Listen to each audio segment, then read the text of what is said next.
பிறக்கும் குழந்தை என்னை போன்றே அழகு பிரகாசத்தையும் ஒளியையும் பெற்றிருக்கும்.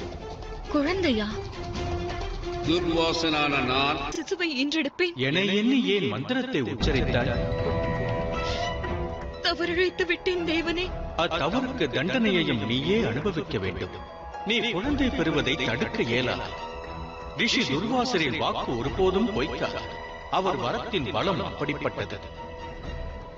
ஒளி பொருந்திய எனது சக்தி, எனது தேஜஸ் அனைத்தும் பாலகனான அவனிடமும் குடிகொண்டிருக்கும். இதை தடுப்பதென்பது இயலாது. இந்த உலகில் அறம் கூட தோற்கலாம், ஆனால் துர்வாசரின் வரம் தோற்காது. இப்போது நான் உனக்கு ஒரு வரம் அளிக்கிறேன்.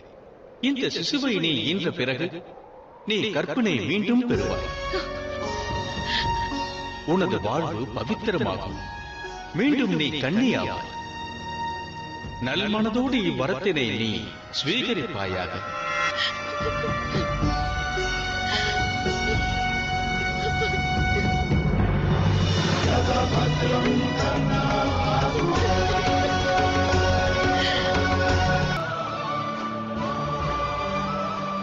என் புதல்வன் வீரமிக்கவன் ஆவான். கொடையில் வருணனுக்கு இணையான இவன் கர்ணன் என்ற பெயர் கொண்டு அழைக்கப்படுவான்.